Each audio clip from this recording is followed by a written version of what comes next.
Fanatique Haïti, c'est pour Haïtien mieux qui j'en ai. C'est toujours même plaisir, c'est toujours même très content. À chaque fois, nous avons chance ça pour nous entrer la caille, pour nous capables de porter une nouvelle émission pour vous. Et ou même qui pour faire partie de la famille Haïti, c'est pour Haïtien, nous conseillons pendant attendre l'émission ça. Gardez un petit écrit en rouge, cliquez sur l'écrit ça. Après ça, vous avez un petit cloche qui paraît, cliquez sur cloche, non? Retirez sur personnaliser, mettez-le sur tout, ça permet pour recevoir une notification à chaque fois nous publier émission nous. Ou pas gagner ou payer pour ça, pas gagner cap dérange lorsque choisir Haïti, c'est pour Haïtien pour capable informer ou de tout ça qui a passé en Haïti, de tout ça qui a passé dans le reste pays qui dans le monde là. C'est un plaisir et c'est toujours un plaisir. Cette façon pour aider nous avancer, c'est de partager l'émission nous, c'est de laisser un commentaire pour faire nous connaître qui sont pensées de l'émission nous. Et ensemble, nous avancer, nous fait route là ensemble. Conseil sécurité Nations Unies est réuni aujourd'hui, mais nous prenons les conseils sécurité à réunis, c'est pas de Haïti au parler. Prends son, prends temps. On pral faire nous tendons un bon coup dans Conseil sécurité Nations Unies. On pral faire nous tendre plusieurs membres Conseil sécurité à qui t'a parlé. Gen des frères moi honte pour pays d'Haïti. Honte pour pays d'Haïti. Dans 5 dernières années ça yo là nous prenons les Conseil sécurité Nations Unies en chita pour c'est pas de Haïti à parler. Mais pas jamais une solution vraie. Ou t'as dit on voit une force multinationale en Haïti, nèg yo c'est dans plage, c'est belle femme nèg yo a roulé, c'est pas rien nèg yo fait. C'est comme si yo prend tout yon peuple en collaboration avec des voyous, des criminels qui kembe pouvoir en otage, yo prend tout yon peuple y a passé dans tintin. Les m'attendez représentant Nations Unies en Haïti, cap di engagement Fritz Alphonse Jean Pran pour capable faire élection, pour capable bay yon président élu pouvoir 7 février 2026. Mais c'est triste. Ah oui, c'est triste. C'est triste. C'est triste, messieurs. 7 février 2026, pour représenter Nations Unies en pas connaît, élection pas fait en Haïti, élection pas en fait en Haïti, pour ta passer pouvoir ba yon président élu. Mais c'est triste. Nous pas parler en pile.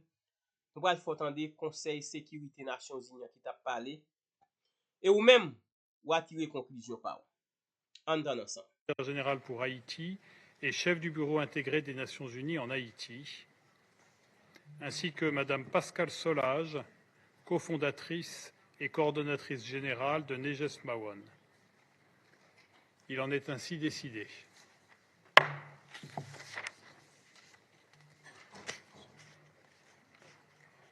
Le Conseil de sécurité va maintenant aborder l'examen du point 2 de l'ordre du jour.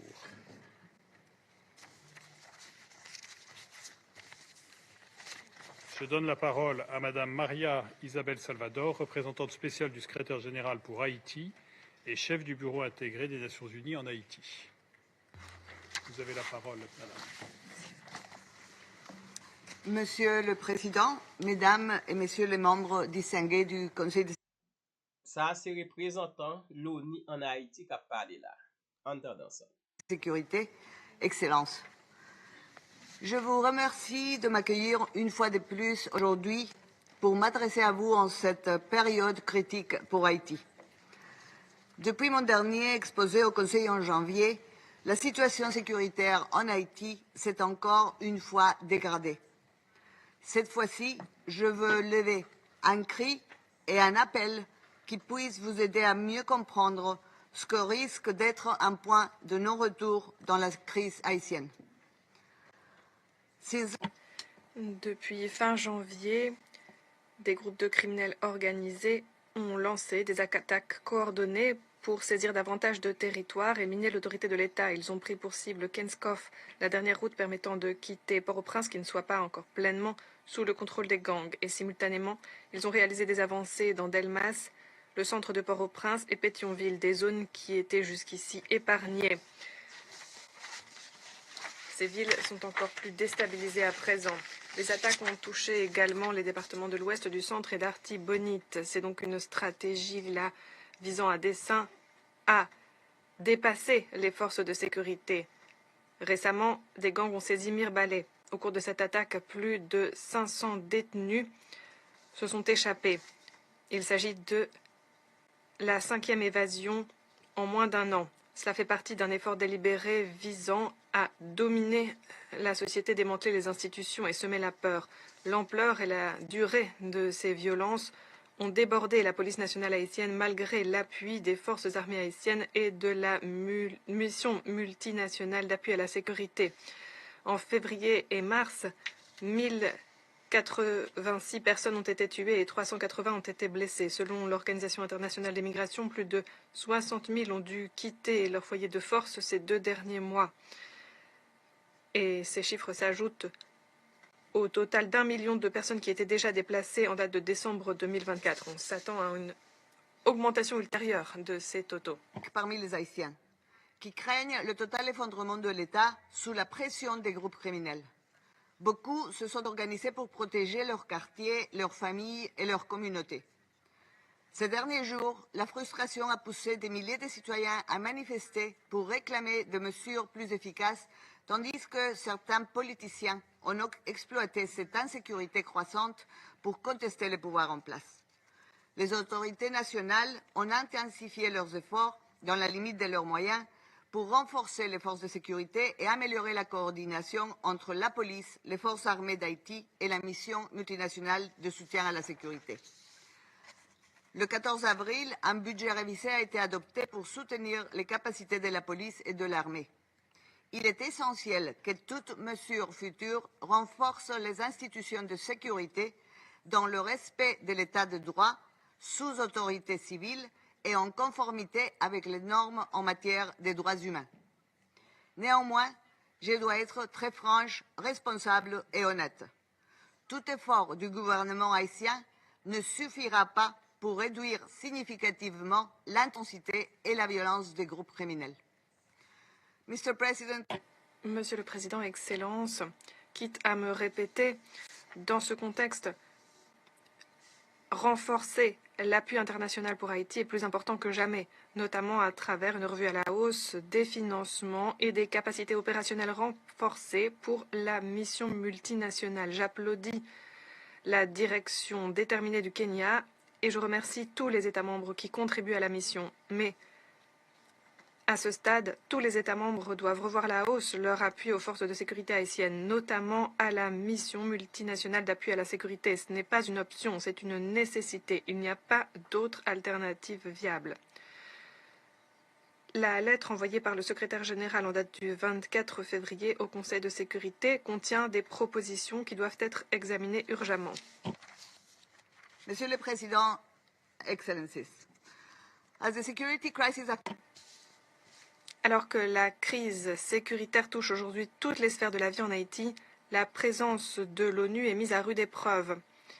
L'isolement de la capitale étant donné la suspension des vols commerciaux depuis novembre 2024 et les bouclages des routes reste le principal défi opérationnel. En réaction à cela, le BINU et les agences de l'ONU ont adopté des modalités hybrides et ont réduit leur présence à Port-au-Prince pour poursuivre leurs opérations et continuer de fournir l'aide qui permet de sauver des vies. Cependant, sans financement prévisible et suffisant, même la présence minime de l'ONU risque de devenir insoutenable et cela mettrait à mal notre capacité à répondre aux priorités de notre mandat. Je remercie le PAM qui veille à garantir l'accès malgré des contraintes extrêmes et j'appelle à continuer et à revoir la hausse l'appui au PAM Haïti. Sans cette planche de salut, les opérations de l'ONU pourraient être encore réduites alors que le pays en a besoin plus que jamais. Les autorités haïtiennes, avec le soutien du BINU, ont pris des mesures pour faire avancer les processus politiques. Le Conseil présidentiel de transition, dirigé par M. Fritz Jean, a maintenu l'engagement de tenir des élections pour transférer les pouvoirs à des autorités élues d'ici février 2026, conformément à l'accord conclu il y a un an. Le comité de pilotage de la conférence nationale a mené de larges consultations dans les départements du pays et avec la diaspora sur la révision constitutionnelle tandis que le Conseil électoral provisoire a lancé des consultations avec les acteurs politiques et de la société civile et a avancé dans les préparations administratives et logistiques. Le PNUD a redéfini son projet d'appui électoral et une task force des agences des Nations Unies sous la direction de BINU a été créée selon les recommandations de la mission d'évaluation des besoins. Malgré ces progrès, nombreux sont ceux qui s'inquiètent de la faisabilité du calendrier, la détérioration sécuritaire compromettant les préparatifs essentiels à l'organisation d'un référendum et d'élections inclusives, participatives et crédibles. Le BINU reste bien décidé à appuyer les autorités et les parties prenantes pour les aider à dialoguer de façon constructive sur la façon dont on peut, de façon réaliste, faire avancer les préparatifs électoraux, sachant que restaurer la sécurité et mettre en place un environnement stable est essentiel pour mettre fin au cycle des modalités de transition et le remplacer par l'édification d'institutions démocratiquement élues. À la lumière de la détérioration de l'environnement et sur la base du message lancé par le secrétaire général, il me semble vital de mettre en phase la portée de l'action du BINU aux réalités sur le terrain. Les priorités stratégiques du mandat, fondées sur le contexte actuel en matière de sécurité et les ressources à disposition, sont essentielles pour permettre à la mission d'obtenir des résultats correspondant à ses responsabilités premières, le dialogue national, l'appui aux capacités nationales, la réduction des violences intercommunautaires, la protection des droits de la personne et la réunion des conditions nécessaires au renouveau démocratique. C'est là un appel lancé en direction du BINU pour qu'il concentre ses efforts là où il peut obtenir le plus de résultats. Dans des conditions d'insécurité généralisée, le BINU continue d'appuyer les améliorations de gouvernance et les progrès politiques. Nous travaillons en étroite collaboration avec la nouvelle Commission nationale pour le désarmement, le démantèlement et la réintégration. Sa mise en place est le reflet de la détermination des autorités nationales à progresser malgré les défis.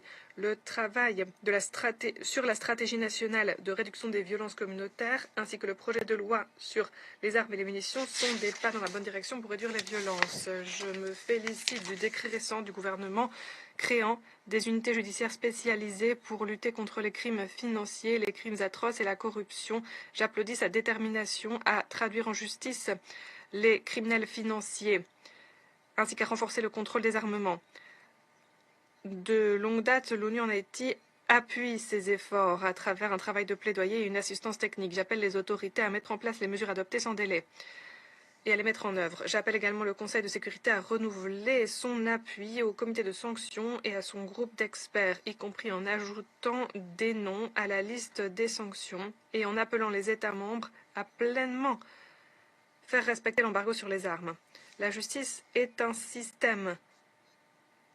Tous ces rouages doivent fonctionner pour que le système dans son ensemble fonctionne. La crise humanitaire en Haïti a atteint des niveaux inédits.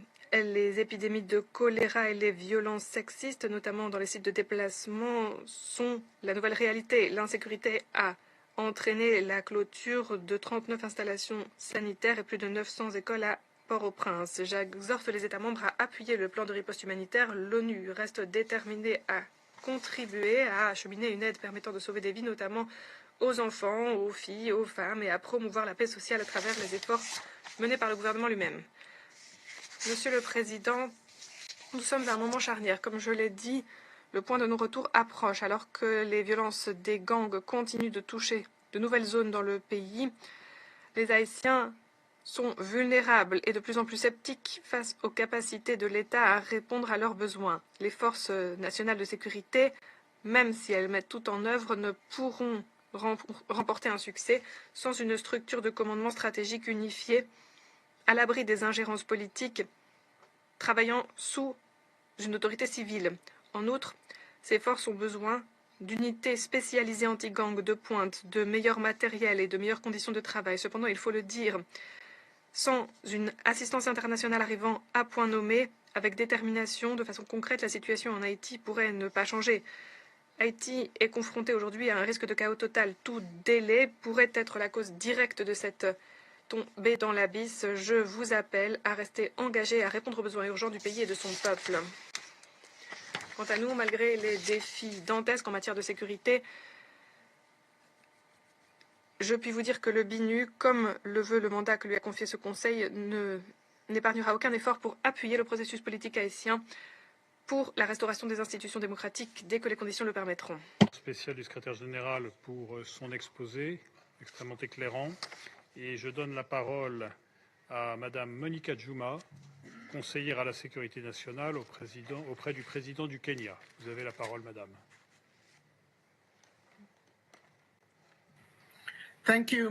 Merci, Monsieur le Président.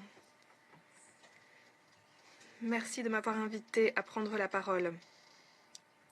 Je vous applaudis et j'applaudis toute la délégation française qui pilote de main de maître le Conseil de sécurité ce mois. Je remercie la représentante spéciale du secrétaire général, Madame Maria Isabel Salvador, pour son exposé très complet sur la situation actuelle et sur le travail du milieu en Haïti. Je salue également avec gratitude la participation de l'ambassadeur Éric Pierre, représentant permanent d'Haïti, à cette séance.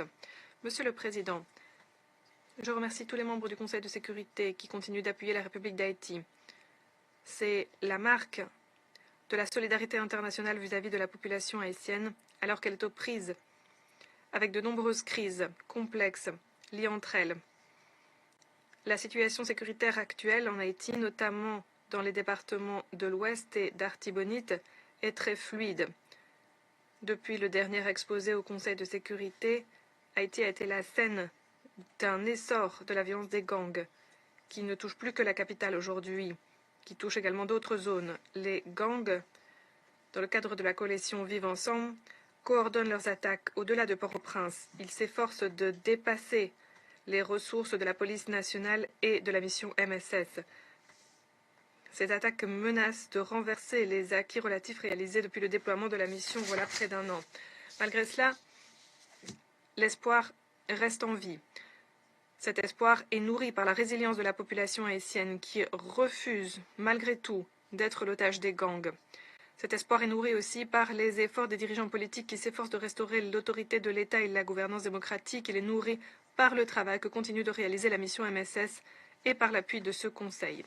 C'est un honneur pour le Kenya d'être à la tête de cette mission, même si le niveau de déploiement aujourd'hui est à moins de 40% du niveau auquel on s'attendait, de 2500 troupes, niveau prévu dans le CONOPS. La mission MSS est maintenant parvenue à une étape décisive de ces opérations.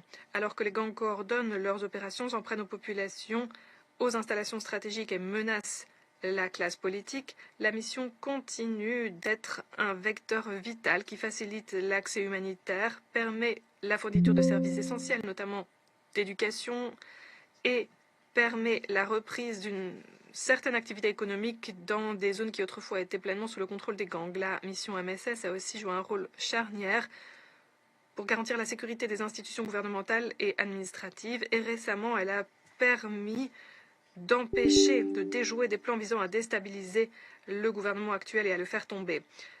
Les efforts sécuritaires en cours créent un socle sur la base duquel on peut construire davantage de progrès politiques et sécuritaires. J'applaudis également le courage et la détermination de la police nationale haïtienne ainsi que de l'armée qui continuent leurs efforts pour rétablir la sécurité malgré tous les obstacles. J'applaudis également le dévouement des contingents de la mission MSS et j'applaudis très sincèrement tous les États membres qui contribuent à cette mission, les Bahamas, Belize, le Canada, El Salvador, la Jamaïque, le Guatemala, qui ont rejoint le Kenya dans cette mission vitale. Leur détermination de faire et leur sens du sacrifice pour appuyer la stabilité et la sécurité en Haïti sont louables. Et plus important encore, c'est la preuve que cette mission est possible. Malgré les défis dantesques à relever, la police nationale, en collaboration avec les forces MSS, a lancé des opérations anti-gang intenses, y compris la nuit dernière. Et elle a enregistré des progrès notables, notamment pour garantir la sécurité d'infrastructures essentielles et pour empêcher les gangs de pleinement établir leur contrôle sur le pays. Ces progrès montrent manifestement que le potentiel de succès est là. La mission MSS est dotée du bon mandat. Ses responsables ont les compétences nécessaires et les dirigeants politiques veulent restaurer la sécurité. Ce qu'il faut, c'est pleinement déployer la mission et lui donner tous les outils dont elle a besoin. Il faut revoir à la hausse le niveau des troupes de la mission MSS pour obtenir les résultats visés et répondre aux attentes légitimes et élevées de la population haïtienne. Au Kenya aujourd'hui, 260 militaires sont formés, prêts à être déployés, mais ils ne peuvent gagner le théâtre d'opération en raison d'un manque de matériel et d'appui logistique. Je remercie très sincèrement tous les États membres pour leur contribution généreuse en financement, matériel et appui logistique, y compris via le Fonds d'affectation spéciale pour Haïti, mais il reste une lacune de taille qui empêche la mission d'être aussi efficace que nous le souhaiterions. Le niveau opérationnel de la mission MSS est sous-optimal en termes de nombre de troupes, d'actifs disponibles et d'appui logistique pour permettre la création des bases opérationnelles avancées qui sont ô combien nécessaires. À cet égard, le Kenya remercie le Conseil de sécurité qui continue de faire des efforts pour relever les défis que connaît la mission MSS. Des efforts qui ont culminé sur la requête de demande complète, d'évaluation complète plutôt, de la situation en Haïti et de demande d'options éventuelles quant à la forme que pourrait prendre le rôle de l'ONU. Nous reconnaissons à cet égard le rapport du secrétaire général présenté au mois de février. Le Kenya réitère le besoin indéniable pour l'ONU d'en faire davantage et de jouer un rôle plus dynamique pour la stabilisation d'Haïti, conformément à son mandat de maintien de la paix et de la sécurité. Nous appelons les membres à continuer de montrer leur détermination unie à avancer, en mettant l'accent sur les besoins de la population haïtienne qui mérite un avenir stable et sûr. En tant que nation à la tête de la mission, je remercie le Conseil pour ses consultations positives. Excellence, nous ne pouvons pas perdre de temps. Il faut absolument, pour garantir le succès de cette mission, entre autres, endiguer les flux d'armes et de munitions illégales qui vont vers les fauteurs de troubles de façon générale et les gangs en particulier, les réseaux de criminels organisés participant au trafic d'armes, de drogue, etc., continuent de jeter de l'huile sur le feu de l'insécurité et d'aggraver la fragilité d'Haïti. À cet égard, le Kenya appelle à mettre en œuvre de façon rigoureuse le régime de sanctions adopté par ce Conseil. Tous les États membres doivent le faire pour endiguer les flux d'armes profitant aux gangs. De cette façon, les gangs auront moins d'armes et cela réduira aussi les risques que courent les membres de la mission MSS sur le théâtre d'opération. Je répète que bien que cette mission soit une intervention certes innovante et essentielle, elle n'est qu'une partie de la solution. Interruption du signal sonore.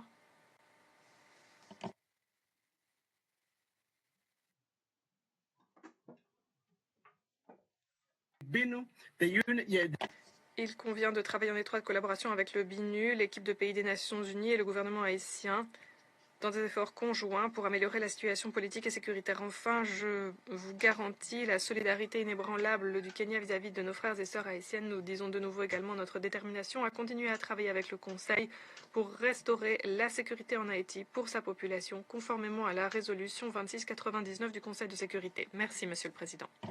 Merci, Madame la conseillère à la sécurité nationale auprès du président du Kenya pour votre déclaration et plus encore pour l'engagement du Kenya pour la paix et la sécurité en Haïti. Je donne maintenant la parole à Madame Pascale Solage, cofondatrice et coordonnatrice générale de Neges Mawon. Merci, Monsieur le Président. Madame, Monsieur, Haïti est bien plus qu'un pays en crise. C'est un pays en plein conflit, avec un État absent, ne montrant aucune volonté ni capacité d'apporter les réponses adaptées aux exigences d'une population traquée et abandonnée à elle-même. Un pays où des corps de millions de femmes sont tous les jours mutilés, violés et utilisés comme terrain de guerre. 9 organisations féministes et de droits humains, dont Neges Mawon, l'organisation féministe que je représente, ont présenté un rapport sur l'assistance offerte à des femmes et filles survivantes de violences entre janvier et octobre 2024. Pour ces 10 mois, rien que ces 9 organisations ont accompagné 3006 femmes et filles survivantes de violences sexuelles et majoritairement déplacées. Mais les réalités des femmes haïtiennes sont plus que des chiffres et des rapports. C'est des vies, des noms, des visages, des rêves, des destins volés.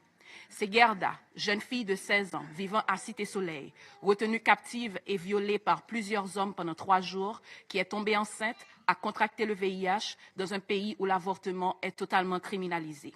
Elle a repris l'école quelques mois plus tard et vient d'achever brillamment ses études secondaires. Françoise, qui a été violée par 6 hommes en présence de ses 3 enfants et de son compagnon, qui lui-même a été ensuite abattu sous leurs yeux à Carrefourfeuille. Nadine, qui, incapable de se remettre d'un viol collectif, a fait une tentative de suicide, a miraculeusement survécu avant de demander de l'aide à notre organisation. Ce sont aussi toutes celles qui ont été réduites à jamais au silence, car sauvagement assassinées, comme Béatrice Cajou, tuée de plusieurs balles au sein même d'un camp où elle s'était réfugiée. Nous avons vu disparaître nos droits à la sécurité, à la santé, au travail, à la justice, au logement et à l'éducation, notre droit à la vie. Les femmes haïtiennes sont les premières impactées par la crise économique alors qu'elles sont à leur seule charge plus de la moitié des familles haïtiennes. Les inégalités donc historiques que nous confrontons en Haïti sont aujourd'hui renforcées par les impacts incommensurables de la crise. Mais les femmes haïtiennes sont loin d'être uniquement des victimes. Nous sommes surtout des actrices actives dans le changement que nous exigeons. Nous sommes sur le terrain, malgré les risques et le manque de ressources. Nous prenons de la place pour dire haut et fort ce que nous vivons et exigeons, car nous refusons que ce que nous endurons continue d'être invisibilisé et que le silence nous soit imposé.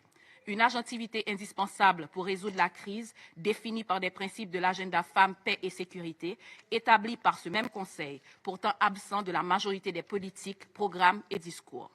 Aujourd'hui, dans un non-respect total de la Constitution qui exige un minimum de 30% des femmes dans les espaces de décision, nous sommes largement sous-représentés au sein du Conseil présidentiel de transition, au sein du gouvernement et autres espaces de pouvoir décisifs. Un pouvoir de transition qui n'a démontré aucune volonté politique de mettre en œuvre un plan, un agenda et des ressources centrées sur les besoins et les défis des femmes haïtiennes. Après à peu près une année de la présence de la force multinationale en Haïti, aucun progrès et changement n'a été apporté dans la vie des femmes haïtiennes. Au contraire, sans oublier les traumatismes et violences vécus avec des missions onusiennes dans le passé, principalement la MINUSTAH. Cette force multinationale doit donc se rappeler de son exigence d'opérer dans le strict respect du droit international en tenant compte de la problématique du genre. Il est temps que la communauté internationale fasse preuve d'une réelle solidarité à travers des politiques appliquées, les fonds mobilisés et surtout un support adapté. Nous recommandons donc l'application effective des mesures de l'agenda Femmes, Paix et Sécurité introduit par la résolution 1325 qui affirme le leadership effectif des femmes pour la prévention, la gestion et la résolution des conflits. Que nos préoccupations et enjeux spécifiques soient une priorité stratégique dans les politiques de sécurité. Une approche féministe est cruciale pour centrer les femmes, car l'inclusion est plus que cocher des cases, mais transférer une réelle autorité qui reflète un engagement à l'agenda des droits des femmes. Encourager le gouvernement haïtien à centrer les principes et recommandations proposés dans le cadre politique pour une transition efficace et équitable, élaboré par la société civile haïtienne et endossé par plus de 180 organisations en Haïti et dans le reste du monde. Le Conseil de sécurité doit exiger et imposer des mesures contraignantes pour bloquer le flux d'armes et de munitions qui alimentent les gangs en Haïti, principalement celles venant des États-Unis, continuer avec les sanctions contre les acteurs liés aux gangs armés et impliqués dans la corruption. Encourager le gouvernement haïtien à suivre les recommandations d'organisations de la société civile, dont Neges Marron, qui ont proposé des pôles judiciaires pour poursuivre les crimes sexuels et financiers et mettre en place un organe de justice transitionnelle pour enquêter et poursuivre les crimes de haut niveau en garantissant l'inclusion des femmes survivantes comme témoins, actrices et bénéficiaires de justice et de réparation. Aider le gouvernement haïtien à renforcer les institutions haïtiennes, les unités spécialisées en violences basées sur le genre au sein de la police nationale d'Haïti et faire de même au sein de la force multinationale. Je veux rappeler que le peuple haïtien a la première responsabilité de résoudre la crise et de décider du futur de notre nation. Cependant, un large soutien dont nous avons besoin dépend de la communauté internationale qui doit accompagner les choix et les priorités définies par les Haïtiennes et les Haïtiens, assumer sa part de responsabilité dans la crise et réparer les torts causés à notre nation, comme la restitution par la France à Haïti des fonds de la dette de l'indépendance. Nous avons besoin d'une approche coordonnée, multilatérale, respectueuse de la souveraineté haïtienne pour rétablir l'ordre, renforcer les fondements d'une gouvernance démocratique et assurer une stabilité durable. Merci beaucoup. Je remercie Mme Pascale Solage pour son exposé et je donne maintenant la parole aux membres du Conseil qui souhaitent faire une déclaration. Je donne la parole à Mme la représentante des États-Unis. Merci, Monsieur le Président. Merci à la représentante spéciale, Maria Isabelle Salvador. Merci à Madame Monica Djouma et à Madame Pascale Solage pour vos interventions. J'aimerais saluer les efforts déployés par l'ensemble de l'équipe du BINU à Haïti. D'après le rapport trimestriel du secrétaire général et suite aux interventions que nous avons entendues, il ressort très clairement de cette situation qu'il existe des tendances terribles de violence sexuelle, de recrutement d'enfants par les gangs. Haïti est confronté à bien des difficultés en matière de sécurité et de gouvernance. Nous faisons part de nos condoléances aux citoyens d'Haïti pour les pertes subies et aux citoyens au gouvernement du Kenya suite au décès d'agents de police de la force multinationale. Madame Salvador, nous saluons les équipes que vous déployez avec votre équipe pour mettre en œuvre le mandat du BINU. Mais comme votre rapport l'indique clairement, la situation sécuritaire entrave la mise en œuvre du mandat. Les violences perpétrées par les gangs sapent les services critiques dont a besoin le BINU pour mener à bien son mandat. À l'heure actuelle, le BINU conserve une équipe très limitée sur le terrain, alors que le reste du personnel travaille à distance. De plus, l'appui médical du BINU se limite à un seul médecin et un volontaire des Nations Unies et un infirmier à mi-temps. Cela entrave également la capacité de mise en œuvre du mandat. Comme le BINU et la représentante spéciale l'ont dit, une mission politique spéciale, même avec un renforcement sécuritaire, n'est pas en mesure de faire face aux enjeux que représentent les violences perpétrées par les gangs. Qui plus est, la question de l'organisation d'élections et la restauration de l'ordre constitutionnel se pose. Les violences perdurent dans la région de Port-au-Prince, mais aussi maintenant au-delà de la capitale. Les États-Unis appuient la déclaration de la CARICOM condamnant toute mesure visant à déstabiliser les institutions de Haïti. Nous continuons d'appuyer les efforts déployés par la mission de force multinationale avec à sa tête le Kenya pour lutter contre les gangs. La corruption est encore un problème central. Nous condamnons les auteurs de ces actes ou encore les actes de coopération avec les gangs. Ces conditions sont propices aux gangs et nous éloignent encore d'une solution. Nous attendons les recommandations du groupe d'experts sur Haïti quant à l'adoption de sanctions. Le gel d'avoirs, l'interdiction de voyage pour les responsables de gangs, entre autres, sont des outils à notre disposition pour promouvoir la reddition de comptes pour les fauteurs de troubles. Nous devons appuyer les efforts de lutte contre la corruption et garantir la reddition de comptes. C'est indispensable pour mettre fin aux violences. Enfin, nous sommes conscients de la gravité de la situation sécuritaire. Nous devons donc nous pencher sur la question des efforts de stabilisation à long terme, tant pour ce qui est des efforts du BINU que de la force multinationale. Nous allons continuer à coopérer étroitement avec le BINU, le gouvernement haïtien, la force multinationale, l'OEA et la communauté internationale pour continuer à aller de l'avant. À cette fin, nous encourageons les bailleurs de fonds internationaux à contribuer à ces efforts. Alors que nous avons l'intention d'aider Haïti à garantir la paix, la stabilité et la prospérité, et alors que nous sommes reconnaissants aux pays qui ont contribué à titre gracieux ou financièrement à la force multinationale, nous ne pouvons plus assumer à nous seuls le fardeau. Merci. Et je donne la parole à Monsieur le représentant du Panama. Merci beaucoup, Monsieur le Président. Excellence, nous remercions la représentante spéciale du secrétaire général pour Haïti et chef du Bureau intégré des Nations Unies en Haïti, Maria Isabelle Salvador, pour les informations détaillées qu'elle a partagées avec nous quant à la situation dans laquelle se trouve Haïti, pays frère. Nous souhaitons la bienvenue à son Excellence M. Jean-Victor Harvel Jean-Baptiste, ministre des Affaires étrangères d'Haïti. Nous saluons la présence du représentant permanent d'Haïti. Nous souhaitons également la bienvenue à son Excellence M. Roberto Alvarez Gil, ministre des Affaires étrangères de la République dominicaine, à Mme Monica Djouma, conseillère du président du Kenya en matière de sécurité nationale, et à Mme Pascale Solage, cofondatrice et coordonnatrice générale de Neges Marron, qui nous font l'honneur de leur présence aujourd'hui. Nous présentons nos plus sincères condoléances aux familles des plus de 2660 victimes d'homicides qui ont perdu la vie pendant la période à l'examen. Nous transmettons également nos condoléances aux êtres chers de Samuel Kaitwai et Bénédicte Kabirou, membres de contingents de police de la mission multinationale d'appui à la sécurité en Haïti, qui ont perdu la vie dans l'exercice de leurs fonctions. Nous transmettons également ce message au Kenya. Nous applaudissons avec le plus profond respect son courage et sa solidarité vis-à-vis du peuple haïtien en ces moments si difficiles. Aujourd'hui en Haïti, il y a plus d'1 million de personnes déplacées internes. Plus de 5 millions de personnes souffrent d'un risque élevé d'insécurité alimentaire aiguë.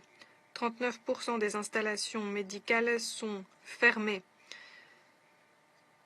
Tous les moyens de transport, par voie maritime, aérienne ou terrestre, sont contrôlés par des gangs.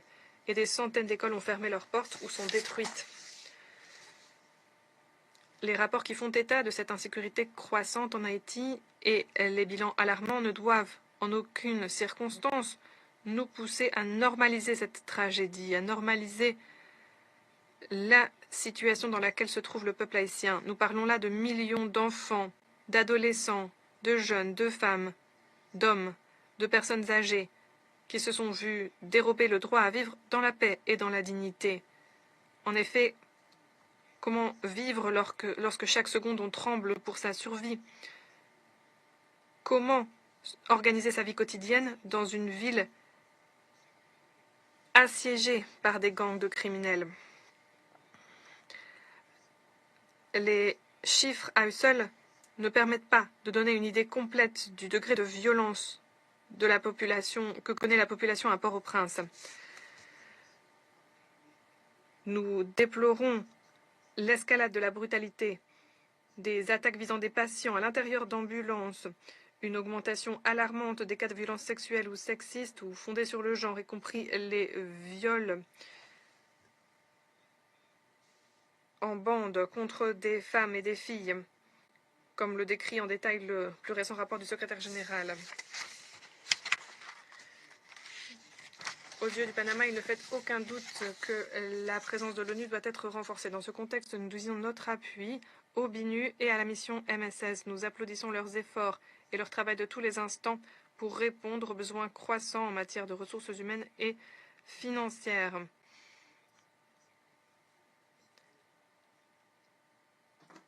C'est là un élément crucial si l'on veut pouvoir parler d'un avenir fait de paix, de sécurité et de progrès pour le peuple haïtien.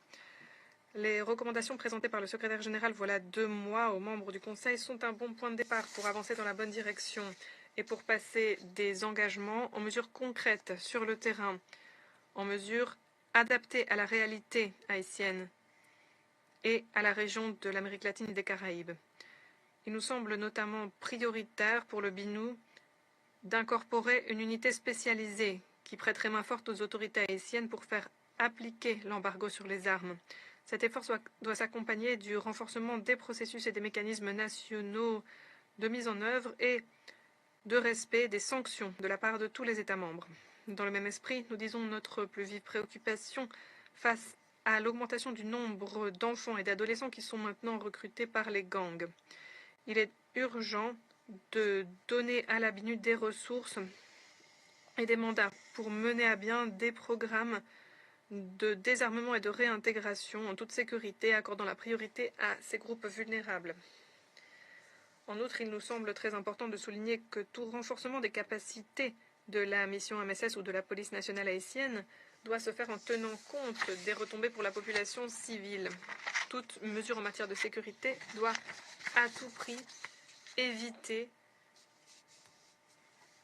une aggravation de la crise humanitaire. Si nous voulons véritablement améliorer la sécurité, il faut beaucoup plus que renforcer la présence des forces de sécurité dans la rue.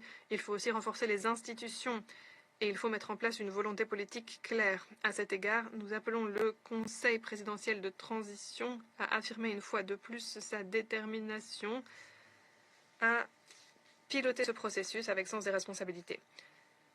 Monsieur le Président, voilà près de 220 ans, Haïti est devenu un exemple pour le monde entier en devenant le premier pays à abolir l'esclavage sur son territoire. Cette décision courageuse et digne a non seulement représenté un jalon dans l'histoire des droits de la personne, mais a aussi été une source d'inspiration pour toute notre région, y compris pour mon pays, nous poussant à suivre le même chemin, le chemin de la lutte pour l'indépendance et la lutte pour la revendication des droits des personnes d'ascendance africaine en Amérique latine et dans les Caraïbes. Cet esprit, l'esprit de la lutte pour la liberté et la justice, continue de vivre, de fleurir au sein de la société civile haïtienne et dans toute la population. Dans ce contexte, nous saluons la déclaration récente par le président français Emmanuel Macron qui a qualifié la dette imposée à Haïti en 1825 d'injuste. Nous devons aujourd'hui dire avec fermeté au peuple haïtien qu'il n'est pas seul, que nous sommes en train d'étudier toutes les options à disposition pour apporter des solutions à cette crise. Des solutions qui doivent être pilotées par les Haïtiens eux-mêmes et avec un accompagnement du Conseil de sécurité et de la communauté internationale. Haïti, en effet, mérite de vivre des jours meilleurs. Pour cela, elle a besoin de tout notre appui. Merci beaucoup. Représentant de Panama pour sa déclaration et je passe la parole à Monsieur le représentant permanent de la Fédération de Russie. Monsieur le Président, nous remercions la représentante spéciale du secrétaire général, Madame Maria Salvador, pour son rapport sur la situation en Haïti. Nous sommes reconnaissants à la conseillère à la sécurité nationale auprès du président du Kenya et nous avons écouté avec attention la représentante de la société civile, Madame Pascal Solage. Nous saluons la participation du ministre des Affaires étrangères de Haïti à notre réunion, ainsi que la participation de la République dominicaine. Nous sommes préoccupés par la dégradation de la situation dans le pays, notamment suite aux dépêches faisant état de menaces de coup d'État ou de renversement des autorités de transition. Ces derniers mois, les gangs ont encore renforcé leur contrôle sur la capitale, ont pris la ville de Mirebalais, qui jusqu'à présent était épargnée par les violences. Nous prenons note du rôle de la police nationale, dernier obstacle sur la voie des groupes criminels. Dans le même temps, nous sommes préoccupés par les informations indiquant que le bilan s'alourdit parmi la population civile en raison d'échanges de tirs et de recours à la force non proportionnelle de la part des autorités de mise en œuvre de la législation. La police doit protéger la population civile et non pas être responsable de sa propre supervision. Nous espérons que les nouvelles tactiques de lutte contre les gangs, telles que l'utilisation de drones, ne se feront pas aux dépens de la population civile. Dans ce contexte, nous ne voyons pas de preuve du rôle que joue la mission multinationale dans le pays. Cela s'explique en partie par le fait que le contingent international n'est pas suffisant pour contrôler la situation dans la capitale ou encore pour procéder à des patrouilles dans les quartiers d'autres villes. Pour bien comprendre l'efficacité de la mission et sa nécessité, le Conseil de sécurité a besoin d'informations plus détaillées. Évidemment, les exposés tels que l'intervention de la conseillère en matière de sécurité auprès du président du Kenya permet de renforcer la transparence de la mission et la confiance. Monsieur le Président, nous avons étudié les propositions du secrétaire général quant au renforcement de l'assistance de l'ONU. Nous sommes prêts à en discuter avec les collègues du Conseil. Dans le même temps, il est clair que pour créer de nouveaux mandats ou de nouvelles structures, il nous faudra des mois que ce pays en situation de catastrophe n'a pas. Nous estimons que nous devons donner la priorité aux instruments existants tels que la mission multinationale. Les pays bailleurs de fonds qui l'ont créée et qui ont promis un financement stable doivent honorer leurs engagements afin que ce mandat puisse être mis en œuvre de façon adéquate. S'agissant des sanctions du Conseil de sécurité de l'ONU, leur adoption, comme nous avons pu le constater, n'a pas contribué à une modification de la situation dans le pays. Les autorités à Port-au-Prince ne connaissent pas le fonctionnement du régime et ne l'appliquent pas dans la pratique. En fait, ce régime de sanctions n'est pas mis en œuvre.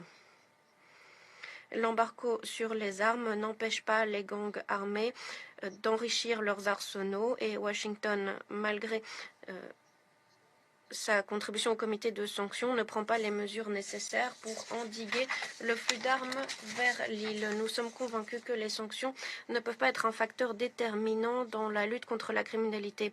Pour cela, il faudrait avant tout renforcer les organes nationaux de mise en œuvre de la législation. Monsieur le Président, la débauche de violence à Haïti n'est pas le fruit du hasard, mais bien un résultat logique de la dégradation de la situation dans un pays qui a tant souffert et qui, depuis plusieurs années, est dépourvu d'autorités élues démocratiquement. En avril 2024, on a célébré, ou plutôt en avril 2024, on a formé en toute hâte le Conseil présidentiel qui n'est pas capable de faire face à les situations et de s'acquitter de la confiance dont il a bénéficié. Dans ce contexte, les demandes pour un pouvoir plus représentatif de la part de la société civile se comprennent. Les efforts doivent contribuer à la tenue d'élections et à un référendum constitutionnel afin de garantir des autorités démocratiquement élues. Dans le même temps, en l'absence de sécurité ou d'un État capable de la garantir, la possibilité d'organiser des élections est remise en question. Nous estimons que la solution à plus long terme dépend des Haïtiens eux-mêmes qui doivent pouvoir, sans ingérence extérieure, trouver des réponses aux nombreux enjeux auxquels fait face le pays. Nous savons que le peuple haïtien a la possibilité de défendre ses intérêts nationaux et son pays face aux interventions extérieures. L'histoire de ce pays en est la preuve. Il y a quelques jours, nous avons célébré en grande pompe les 200 ans de la reconnaissance d'indépendance de l'État d'Haïti par Paris. Cette reconnaissance s'est accompagnée d'obligations honteuses, notamment l'indemnité à payer pour l'indépendance, première fois dans l'histoire où une victime a dû dédommager son obsesseur. En conséquence, ce jeune État haïtien a été contraint pendant 140 ans de payer des sommes faramineuses aux colonisateurs français qui, avant l'indépendance de Port-au-Prince, pendant des décennies, ont siphonné les ressources naturelles et ont exploité allègrement la population locale. D'après les experts, les pertes économiques pour Haïti en raison de ce paiement de la dette dépassent les 20 milliards de dollars américains. Dans ces conditions, l'on peut comprendre pourquoi les autorités haïtiennes et la société haïtienne appellent à des dédommagements pour le versement de ces dettes. Nous appuyons les demandes légitimes de Haïti, tout comme d'autres pays de l'hémisphère sud, qui appellent les anciennes métropoles à être responsables des crimes commis pendant l'ère coloniale. Il convient de tourner la page de cette période honteuse de notre histoire. Merci. Je remercie Monsieur le représentant permanent de la Fédération de Russie pour sa déclaration et je donne la parole à Madame la représentante permanente du Guyana. Thank you, Mr. President. Merci, Monsieur le Président. J'ai l'honneur de prononcer cette intervention au nom des A3+, l'Algérie, la Sierra Leone, la Somalie et mon propre pays, le Guyana. Nous remercions la représentante spéciale Salvador, Madame Djouma et Madame Solage pour leurs exposés. Nous saluons la participation de son Excellence Jean-Victor Harvel Jean-Baptiste, ministre des Affaires étrangères de Haïti, et le représentant permanent de Haïti. Nous saluons son Excellence Roberto Alvarez Gil, ministre des Affaires étrangères de la République dominicaine, qui participe à notre réunion. Notre réunion a lieu alors que des dépêches font état d'une recrudescence des violences et d'autres activités déstabilisatrices perpétrées par des gangs à Port-au-Prince et aux alentours de Port-au-Prince. Nous condamnons le meurtre de civils innocents aux mains de gangs criminels. Nous faisons part de notre solidarité infaillible avec Haïti. Nous faisons part de nos plus sincères condoléances au peuple et au gouvernement de Haïti au lendemain des attaques à Kenskoff et dans certains quartiers de Carrefour. Nous faisons part au Kenya et à la population du Kenya de nos condoléances suite au décès parmi les membres du contingent. Nous rejetons toute volonté de remplacer les autorités de gouvernance de transition par la force ou la violence. Nous appelons la communauté internationale à appuyer ce processus mené par et pour Haïti, qui doit donner la priorité à la paix, la stabilité et la restauration de l'ordre démocratique dans le pays. L'insécurité croissante continue d'avoir des conséquences dévastatrices pour la population haïtienne et continue d'exacerber les crises humanitaires, économiques et politiques, tout en renforçant l'insécurité alimentaire et nutritionnelle.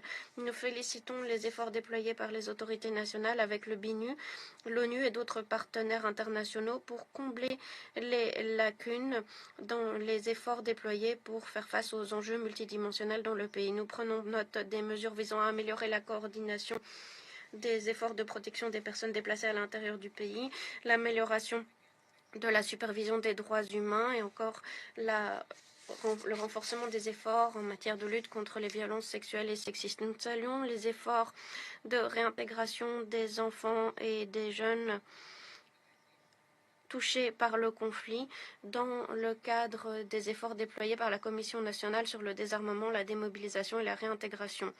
Certes, nous saluons ces évolutions positives, mais force est de constater que la situation se dégrade de jour en jour. Le Conseil ne peut pas accepter ce statu quo. Nous devons agir maintenant et renforcer les efforts internationaux pour fournir l'appui nécessaire en matière de renforcement de la sécurité, de la stabilité, de la reconstruction économique et sociale, ainsi que de l'édification des institutions démocratiques d'Haïti. Étant donné la détérioration de la situation sur le terrain et la lettre du secrétaire général du 24 février faisant des recommandations stratégiques et des propositions d'un appui de l'ONU renforcé à Haïti, nous faisons les 4 appels suivants. Premièrement, les progrès à Haïti sur tous les volets, y compris la restauration de la démocratie, dépendent du rétablissement du contrôle de la situation sécuritaire. Jusqu'à présent, la mission est déployée à 40% et ne peut pas pleinement s'acquitter de son mandat. Elle doit être pleinement déployée et dotée de suffisamment de ressources pour épauler la police nationale haïtienne, rétablir l'ordre. Il convient de renforcer l'assistance humanitaire et de créer les conditions propices à la tenue d'élections démocratiques. Nous sommes préoccupés par l'absence d'amélioration de la situation sécuritaire. Dans ce contexte, les modalités de gouvernance de transition pourraient être remises en question. Nous devons agir rapidement et examiner les options du secrétaire général, options présentées il y a près de 2 mois, et nous devons garantir une assistance sécuritaire à Haïti. Deuxièmement, les besoins financiers pour répondre aux efforts humanitaires augmente, alors que le plan de réponse, quant à lui, est sous-financé. L'année dernière, seuls 44% des fonds ont été obtenus, ce qui a limité l'acheminement de l'assistance. Cette année, la crise du déplacement en Haïti a atteint des niveaux sans précédent et a augmenté de près de 300% en un an seulement. Qui plus est, des personnes déplacées dans certaines zones de la ville sont confrontés à des inondations, ce qui exacerbe les difficultés économiques, l'insécurité et le déplacement subi par la population. Face aux coupes brutales de l'assistance humanitaire, la communauté internationale doit redoubler d'efforts et renforcer la coopération et les efforts de solidarité à tous les niveaux pour Haïti. Troisièmement, nous réitérons notre appui en faveur d'efforts régionaux, notamment ceux déployés par le groupe des personnes éminentes de la CARICOM C'est par son truchement que la CARICOM fournit ses appuis de bons offices au gouvernement de Haïti.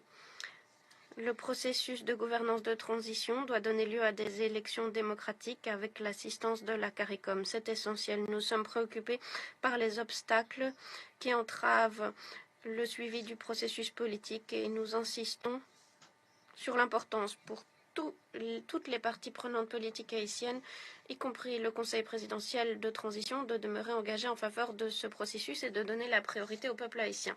Quatrièmement et dernièrement, nous appelons à la pleine mise en œuvre du régime de sanctions.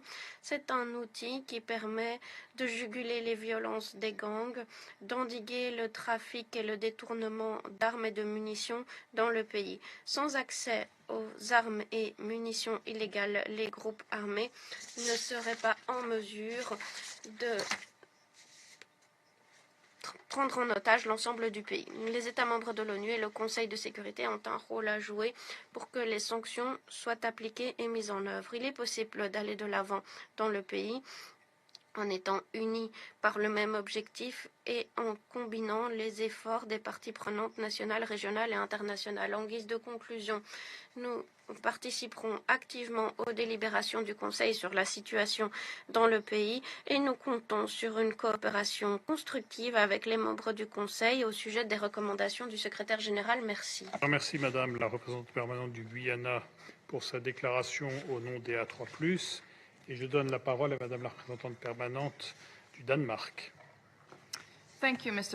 Merci, Monsieur le Président. J'aimerais remercier la représentante spéciale Salvador, la conseillère pour la sécurité nationale et la représentante de la société civile pour leurs exposés.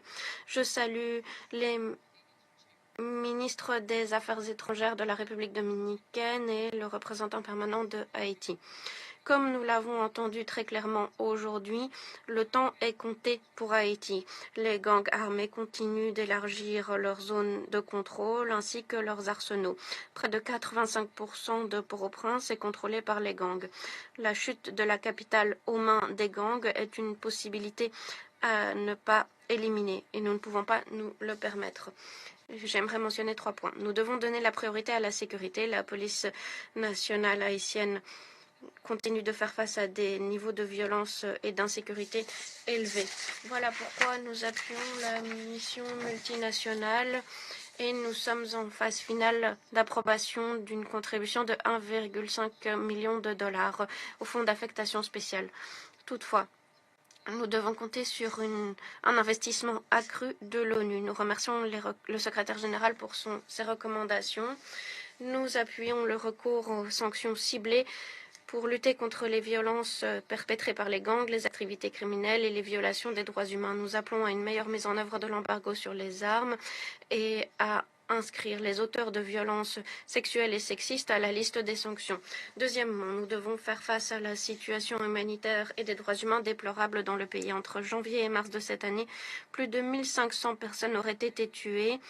Les membres des gangs font montre d'une violence extrême ayant pour objectif de susciter la peur parmi la population. Personne n'est à l'abri de ces violences. Les femmes et les filles sont victimes de nombreuses violences sexuelles et sexistes, avec des témoignages effroyables d'enlèvements, de viols et d'exécutions. D'après l'UNICEF, les violations graves perpétrées contre les enfants ont quadruplé cette dernière année. Ces violences effarantes devraient être condamnées. Nous devons garantir la reddition de comptes, renforcer les institutions de l'État et le gouvernement haïtien doit créer un système de justice pénale efficace, doit renforcer les services de police, les services judiciaires et les services pénitentiaires pour mettre fin à l'impunité. Dans le même temps, la crise humanitaire s'aggrave. 5,7 millions de personnes souffrent d'insécurité alimentaire grave. Certains sont même dans des conditions de famine. Les travailleurs humanitaires et les travailleurs du secteur de la santé sont victimes d'attaques alors que les gangs prennent pour cible les hôpitaux, les voies de déplacement et entravent l'acheminement de l'assistance. Ces travailleurs ne devraient jamais être pris pour cible. Il convient de garantir leur sûreté et leur sécurité. Nous devons progresser sur le volet politique. Moins d'un an nous sépare quant à la fin de la mise en œuvre de la feuille de route. De véritables améliorations doivent être obtenues pour la tenue d'élections libres et inclusives. Nous exhortons le Conseil présidentiel de transition, le Premier ministre et les parties prenantes à coopérer pour lutter contre la corruption et donner la priorité au bien-être de la population haïtienne. Nous condamnons toute tentative de remplacer les modalités de transition par la force. Monsieur le Président, en guise de conclusion, nos intervenants nous ont dépeint un pays en crise et ayant besoin d'un appui urgent. Notre Conseil doit être à la hauteur de l'urgence de la crise et agir avec détermination. Haïti doit demeurer une priorité pour nous et nous sommes prêts, avec les autres membres du Conseil, à y parvenir. Merci. Pour sa déclaration, et je donne la parole à Monsieur le représentant permanent du Pakistan. Thank you. Merci, Monsieur le Président. Nous remercions la représentante spéciale du secrétaire général, Madame Maria Isabel Salvador, pour son exposé circonstancié. Nous avons pris note de son appel urgent à l'action. D'emblée, je salue et j'applaudis les efforts du BINU alors que l'environnement se détériore rapidement et devient de plus en plus complexe en Haïti. Nous avons également écouté avec attention Madame Monica Juma, conseillère nationale en matière de sécurité pour la présidence kenyane. Le Pakistan applaudit les efforts de la mission MSS avec à sa tête le Kenya pour ramener la paix et la stabilité en Haïti. Nous avons également écouté avec attention Madame Pascal Solage qui nous a parlé du réalité que connaissent les Haïtiens, notamment les Haïtiennes. Je salue également la participation des ministres des Affaires étrangères d'Haïti et de la République dominicaine à notre réunion. Les troubles qui continuent de secouer Haïti doivent nous préoccuper au plus haut point. Avec chaque jour qui passe, avec chaque heure qui passe même, le pays semble sombrer davantage dans l'instabilité, le chaos et l'incertitude. C'est une trajectoire bien triste qui a débuté avec l'assassinat du président Moïse. Haïti est aux prises avec 3 crises politiques, sécuritaires et humanitaires qui se conjuguent. L'aggravation de la situation sécuritaire caractérisée par l'essor de la violence des gangs, l'absence de stratégie efficace et cohérente en matière de sécurité, le manque de ressources, les flux d'armes illicites échappant à tout contrôle et des clivages politiques de plus en plus marqués. La situation sécuritaire, donc, a poussé la situation au bord de l'abîme, a poussé le pays au bord de l'abîme. Nous sommes très préoccupés par les signalements selon lesquels des gangs armés ont pris le contrôle de la plupart des quartiers de Port-au-Prince et menacent maintenant directement les institutions de l'État. L'attaque visant Mirbalais et l'attaque visant des hélicoptères gouvernementaux ou encore la prise de la prison de Mirbalais sont des événements particulièrement préoccupants.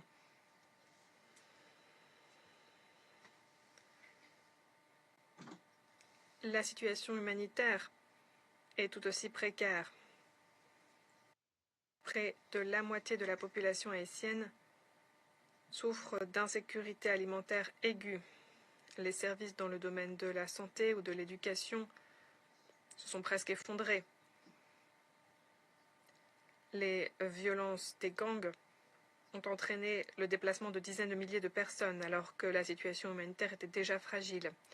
Nous saluons le courage, la résilience et l'abnégation des acteurs humanitaires qui continuent leur travail dans des conditions si difficiles et dangereuses. La classe politique haïtienne doit de nouveau assumer sa responsabilité première, à savoir placer le pays sur une voie claire, inclusive, durable pour parvenir à la stabilité. Un processus par et pour les Haïtiens doit être mis en branle, un processus participatif, vaste. C'est indispensable pour rétablir la paix et la sécurité. La restauration de la confiance vis-à-vis de la classe politique est d'une importance vitale. Pour cela, il faut agir, il faut des mesures politiques répondant aux besoins de la population. Monsieur le Président, nous avons pris bonne note de la lettre du secrétaire général datant du 25 février qui décrit une stratégie sur 2 voies et un modèle hybride permettant d'apporter un appui à la mission MSS pour lutter contre les gangs et restaurer la sécurité. Cette approche repose principalement sur 2 piliers. Premièrement, une appropriation nationale robuste et un engagement fort de la part d'Haïti elle-même. Et deuxièmement, un appui sur la durée de la part de la communauté internationale.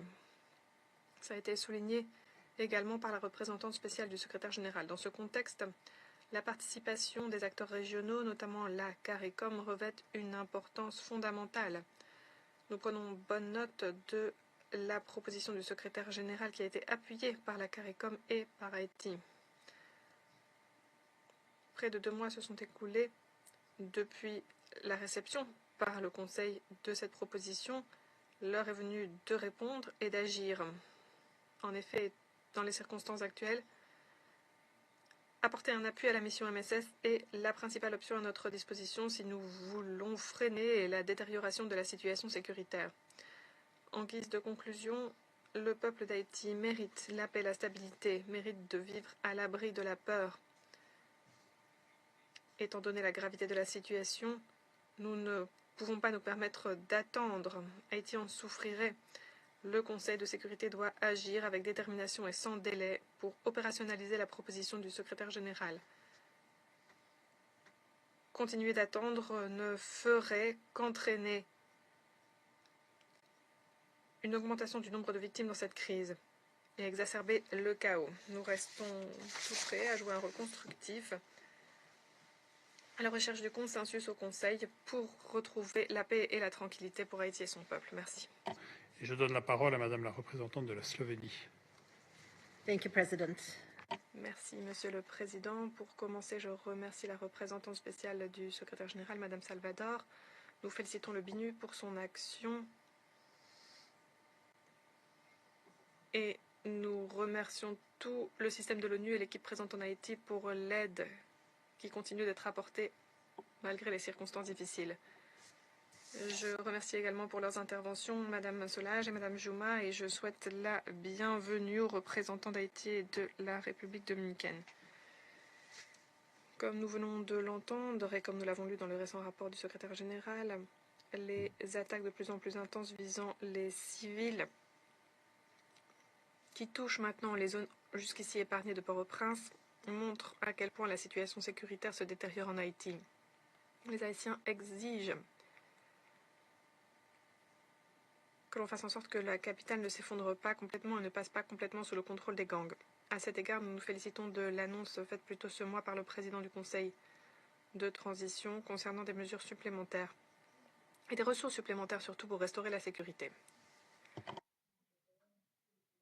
Il est fondamental que les autorités haïtiennes agissent de toute urgence pour protéger les civils, pour rétablir la sécurité et pour rassembler les conditions nécessaires à la restauration des institutions démocratiques. Pour ce qui est de la suite de l'assistance internationale, nous prenons bonne note de la proposition du secrétaire général qui envisage un appui logistique et opérationnel de la part de l'ONU à la mission MSS par le truchement de la création d'un bureau d'appui des Nations Unies qui serait financé via les contributions mises en recouvrement. Un modèle hybride a fait ses preuves dans d'autres situations, notamment sur le court terme ou le moyen terme, mais nous aimerions parler en détail de la façon dont cette stratégie pourrait s'appliquer dans le contexte haïtien. Il faudrait notamment nous pencher sur les voies et moyens de permettre le plein déploiement de la mission MSS assortie de ressources nécessaires. Les souffrances terribles qu'endure la population haïtienne exigent de nous que nous agissions rapidement. Il faut notamment garantir le plein respect et la pleine mise en œuvre de l'embargo sur les armes décrété par le Conseil. Monsieur le Président, j'aimerais également souligner l'inquiétude de la Slovénie face à la détérioration de la situation humanitaire et des droits humains, en raison de l'escalade des violences par les gangs contre des zones peuplées, ce qui s'est soldé par des déplacements records et ce qui a contribué à la situation actuelle où près de la moitié de la population haïtienne connaît des niveaux élevés d'insécurité alimentaire aiguë.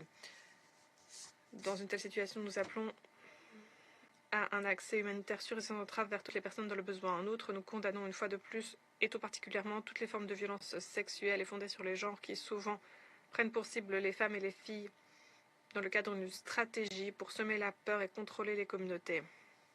Nous sommes terrifiés par le niveau du recrutement et de l'utilisation d'enfants par les gangs. Nous appelons les autorités haïtiennes à accorder la priorité à la sécurité et à la protection de tous les enfants et à appuyer la réintégration dans la société de ceux qui ont été recrutés. Nous nous félicitons de la décision prise récemment par les autorités haïtiennes consistant à créer une unité spéciale pour faire l'enquête sur les crimes graves, y compris de violences sexuelles, et traduire en justice les responsables. C'est un pas en avant ô combien nécessaire pour renforcer le système judiciaire qui doit être en mesure de traduire en justice les auteurs de crimes conformément à l'état de droit et en mesure de lutter contre l'impunité qui est aujourd'hui généralisée. Nous sommes favorables aussi à des sanctions ciblées de la part du Conseil contre les auteurs de violences sexuelles ou fondées sur le genre et les auteurs de recrutement d'enfants dans la droite ligne des inscriptions sur les listes actuelles.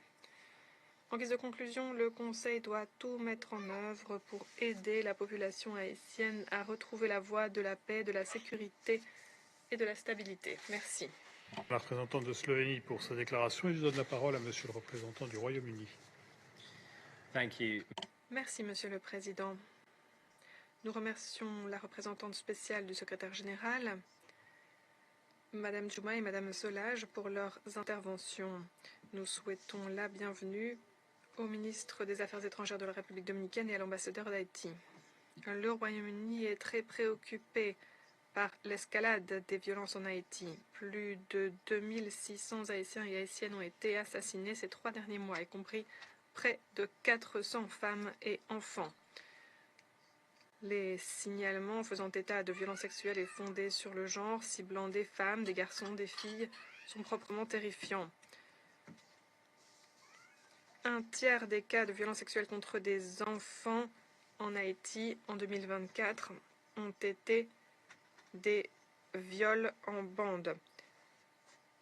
À travers des attaques ciblant les communautés civiles, y compris la destruction à dessein d'écoles, d'églises, d'entreprises, les gangs continuent de s'en prendre aux innocents et de plonger dans la terreur la population haïtienne.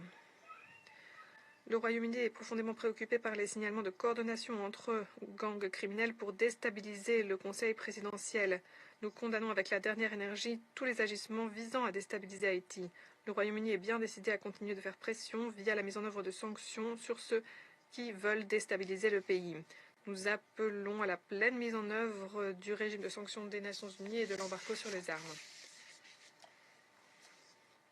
Le Royaume-Uni appuie les efforts du Conseil présidentiel de transition, du Premier ministre Fils-Aimé et de toutes les parties prenantes qui doivent œuvrer pour la sécurité et la stabilité d'Haïti. Mais nous devons maintenant mettre les bouchées doubles pour restaurer la sécurité, permettre la tenue d'élections afin qu'il y ait un passage du pouvoir et l'arrivée au pouvoir d'un successeur élu en février 2026. Cela signifie qu'il faut absolument aider la police nationale haïtienne, appuyée aujourd'hui par la mission MSS, à reprendre le contrôle sur tous les quartiers de Port-au-Prince. Nous remercions le Kenya qui continue de piloter la mission MSS et nous rendons hommage à ceux qui ont perdu la vie, qu'ils soient haïtiens ou kenyans, pour permettre à la population haïtienne de jouir de nouveau de sécurité. À la lumière de la détérioration de la situation sécuritaire, de toute évidence, la mission et les forces de sécurité haïtiennes doivent pouvoir profiter d'un appui à la hauteur pour s'acquitter de leur mission. Le Conseil doit de toute urgence examiner les recommandations du secrétaire général et tomber d'accord sur la façon dont nous pouvons améliorer l'appui apporté par l'ONU à la sécurité en Haïti. Nous devons ensemble trouver une façon de ramener la stabilité et une paix pérenne pour le peuple haïtien. Merci. Monsieur le représentant du Royaume-Uni pour sa déclaration et je donne la parole à Monsieur le représentant permanent de la Grèce. Merci beaucoup, Monsieur le Président. Je remercie la représentante spéciale du secrétaire général ainsi que Madame Djouma et Madame Solage pour leurs interventions. Je souhaite la bienvenue au ministre des Affaires étrangères de la République dominicaine et au représentant permanent d'Haïti. Monsieur le Président, nous sommes très inquiets face à la situation sécuritaire précaire en Haïti et l'essor de la violence des gangs exacerbant la situation humanitaire déjà très fragile et qui vise aussi à déstabiliser le gouvernement. Nous condamnons toutes les attaques et les tentatives par les gangs de changer le statu quo politique, tout comme les violations des droits de la personne. J'aimerais dire 3 choses. Tout d'abord, restaurer la sécurité en Haïti est une condition sine qua non pour qu'une transition politique puisse avoir lieu et que des élections puissent se tenir. À cet égard, nous félicitons la mission MSS et le Kenya, qui la pilote, ainsi que tous les pays qui y contribuent pour l'appui qu'ils apportent à la police nationale haïtienne. Nous saluons la livraison de véhicules de police et matériel connexe par l'UNOPS et l'ONUDC. Ces capacités renforcées, nous le pensons, se verront bientôt plutôt une amélioration de la performance de la police. L'objectif étant de faire diminuer le nombre d'homicides, d'enlèvements, de destruction de biens publics et privés et d'attaques contre les médias. Ce sont les femmes et les enfants qui sont les premières victimes de la violence en Haïti. Nous condamnons les actes de violence sexuelle contre des femmes et des filles. C'est une arme utilisée par les gangs pour contrôler la population. Nous appelons à ce que des services appropriés soient fournis aux rescapés, y compris en matière de santé sexuelle et procréative. Nous appelons à la cessation immédiate du recrutement et de l'utilisation d'enfants par les gangs, un phénomène qui a atteint des niveaux sans précédent. Les enfants représentent 50% des membres de gangs aujourd'hui. Nous reconnaissons que les mesures de réduction des violences communautaires adoptées par le gouvernement pourraient avoir des impacts positifs et nous soulignons le rôle de l'éducation à cet égard. Les femmes et la paix et la sécurité, ainsi que les enfants dans le contexte du conflit armé, sont des sujets très importants en Haïti. Nous devons nous pencher de près sur ces questions.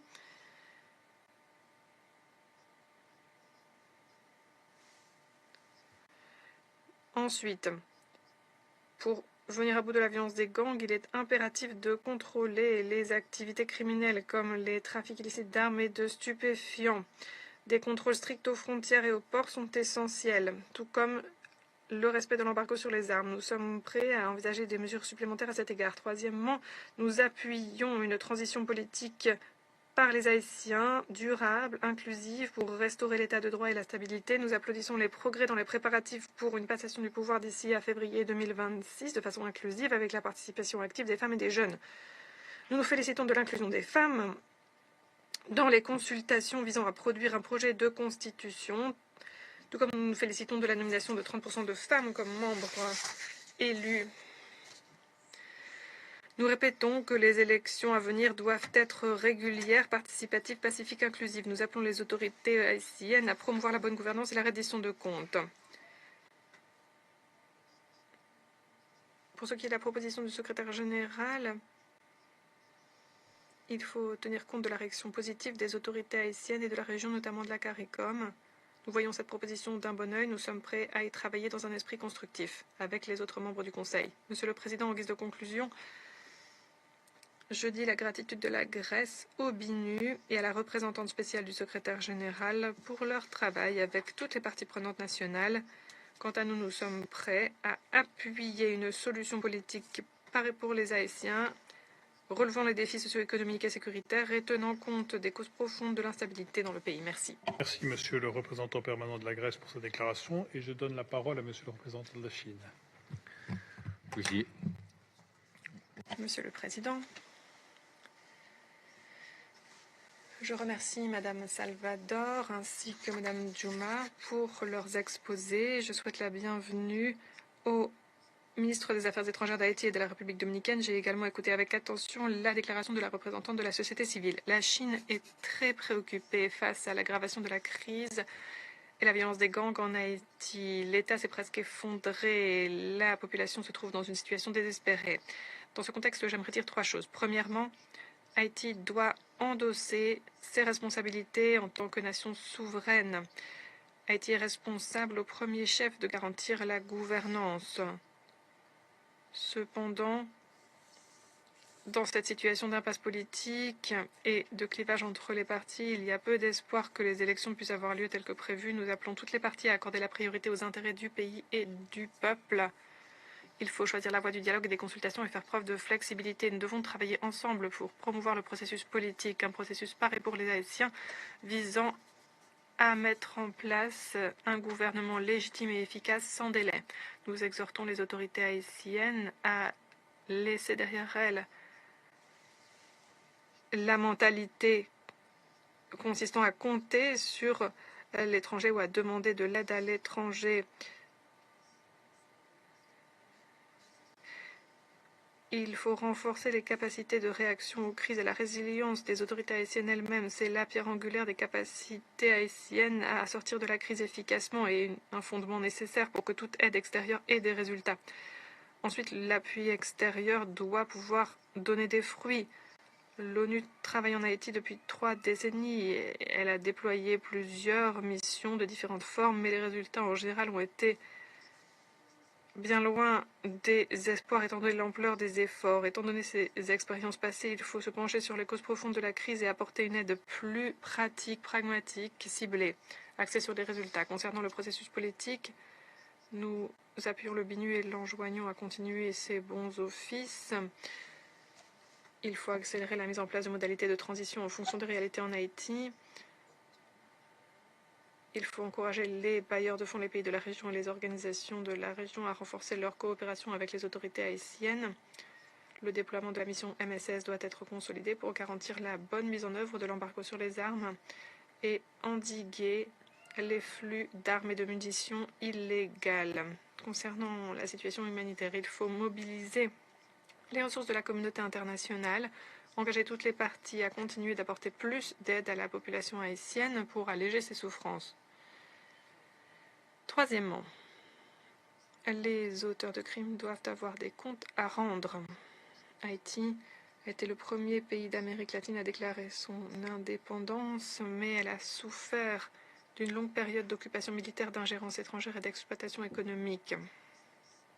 Tout au long de ce processus, les États-Unis ont représenté le facteur extérieur numéro 1 avec une incidence sur la sécurité et le développement d'Haïti.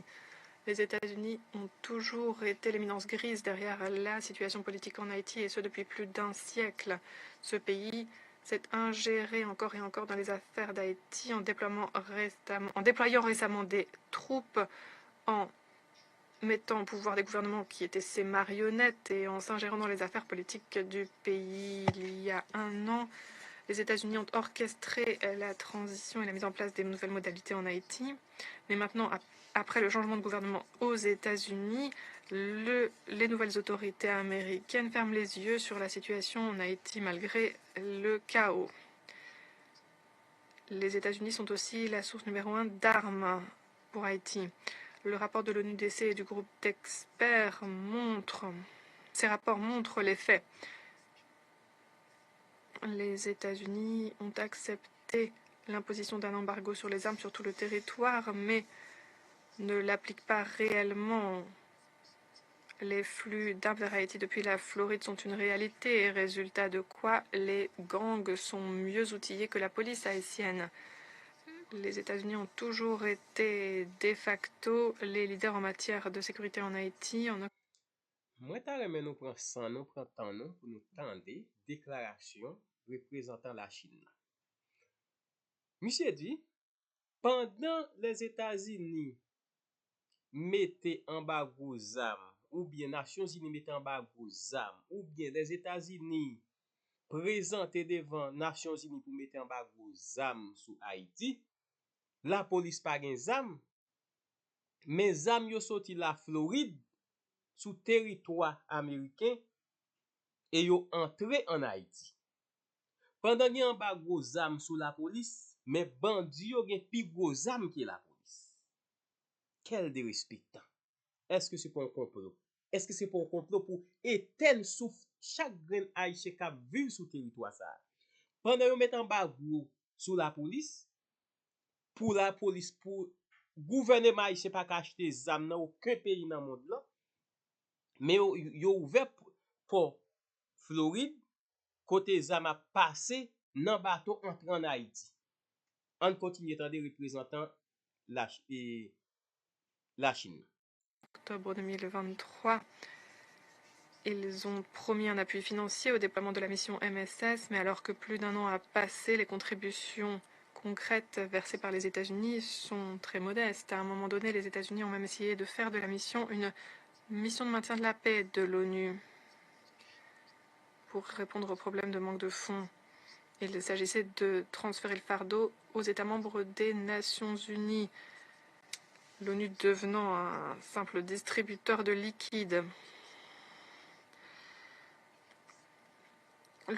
Les États-Unis affirment appuyer Haïti, mais en fait ont revu à la baisse l'aide au développement et continuent d'expulser des migrants au prétexte de leur sécurité nationale, y compris des migrants haïtiens, alors que le pays a plus que jamais besoin d'aide. En outre, lorsque les États-Unis ont déclaré l'imposition de droits de douane contre tous leurs partenaires commerciaux, ils ont imposé, y compris ces droits de douane de base, comme ils les appellent de 10%, sur Haïti, alors qu'il s'agit d'un des pays les plus pauvres tels que définis par les Nations Unies. Ce protectionnisme ne vise pas donc les concurrents des États-Unis comme la Chine, mais y compris les pays qui sont au bord du gouffre, au bord de l'effondrement, comme le pays fragile qu'est Haïti, dont la population est en souffrance. C'est cruel, c'est absurde, et c'est aussi véritablement navrant. Nous espérons que les États-Unis réfléchiront à tout cela. L'avenir et la destinée d'Haïti ne devraient pas être sacrifiés simplement parce que les États-Unis ont choisi de servir leurs propres desseins stratégiques. Et être à proximité des États-Unis ne doit pas devenir une malédiction pour Haïti. Enfin, la Chine dit toutes ses condoléances au peuple haïtien qui traverse des temps bien durs. Nous applaudissons les efforts multilatéraux visant à appuyer le pays et nous nous félicitons de l'implication constructive de la CARICOM et d'autres pays de la région. Nous saluons le travail de la mission MSS, pilotée par le Kenya. La communauté internationale doit maintenir son appui pour aider Haïti à renforcer ses institutions, renforcer ses capacités et avancer sur la voie de l'indépendance, de l'autonomie et du développement durable. Ce faisant, la Chine est toute prête à continuer de jouer un rôle constructif dans le cadre de ces efforts collectifs. Merci. Je remercie Monsieur le représentant de la Chine pour ces déclarations et je donne la parole à Monsieur le représentant de la République de Corée. Thank you, Mr. President. Merci, Monsieur le Président.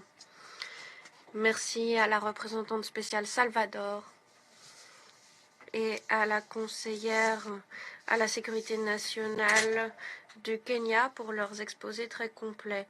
Nous remercions Madame Pascale Solage pour son témoignage édifiant.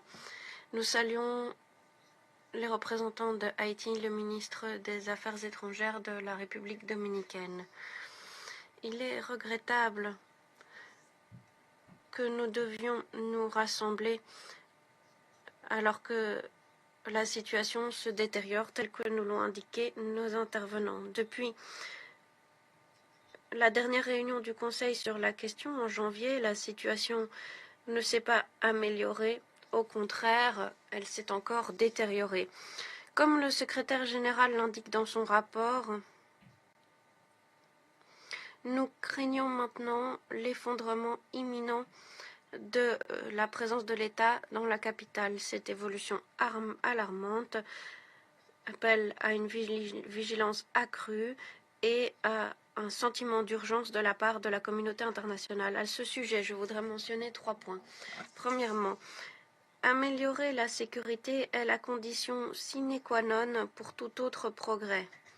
Cela doit être la priorité de toutes les parties prenantes haïtiennes, y compris les autorités haïtiennes. Nous n'avons pas de temps à perdre à des luttes intestines. Alors que la mission multinationale n'est sans doute pas la panacée, il s'agit d'une des options les plus viables pour changer la donne. Plutôt que de se demander si l'on a déployé cette mission trop rapidement ou plutôt que de remettre en cause son efficacité, nous devrions nous concentrer sur les moyens de l'épauler et la renforcer. Les contributions financières, le déploiement de personnel, des directives stratégiques pour renforcer la capacité opérationnelle, et d'autres approches novatrices doivent non seulement être envisagées, mais surtout mises en œuvre urgemment. Nous appuyons fermement ces efforts. C'est pour cela que nous avons contribué au Fonds d'affectation spéciale pour la mission. Nous allons continuer de contribuer aux efforts internationaux visant à améliorer la situation sécuritaire en Haïti. Nous sommes aussi prêts à procéder à des discussions sur la proposition de modèle hybride du secrétaire général. Deuxièmement, il est temps pour le Conseil d'entamer des discussions sur une approche double telle que proposée par le secrétaire général dans sa lettre de février. Cette proposition comprend un cadre stratégique pour guider nos prochains efforts. La proposition de bureau d'appui et le renforcement du BINU pourraient avoir des incidences budgétaires majeures, notamment pour ce qui est des contributions au maintien de la paix provenant du budget ordinaire. Étant donné la présence sur le terrain, leur présence sur le terrain, le BINU et l'équipe de pays participeraient naturellement aux efforts de préparation du bureau. La création d'un groupe permanent de partenaires de la mission multinationale nécessite des préparatifs détaillés. Il convient de déterminer quel État, quelle région ou quelle organisation pourrait assumer à titre volontaire le rôle de chef de file. Autant de questions complexes qui témoignent de l'importance de débats au Conseil sur la question, et ce sans retard. Troisièmement, je voudrais aborder les effets disproportionnés de la crise sur les femmes et les filles. Une question qui nécessite également notre action urgente. Le témoignage de Madame Solange aujourd'hui était parfaitement choquant. Les gangs utilisent les violences sexuelles pour terroriser, contrôler et intimider les communautés. Les femmes et les filles, plus particulièrement celles abritées dans des sites de personnes déplacées, sont particulièrement vulnérables. Nous condamnons fermement ces actes odieux et nous appelons à mettre fin aux violences ciblant les femmes et les filles, y compris les défenseuses des droits humains, les responsables de la société civile et les travailleuses humanitaires. Il ne suffit pas de prononcer des condamnations pour protéger les droits des femmes et des filles.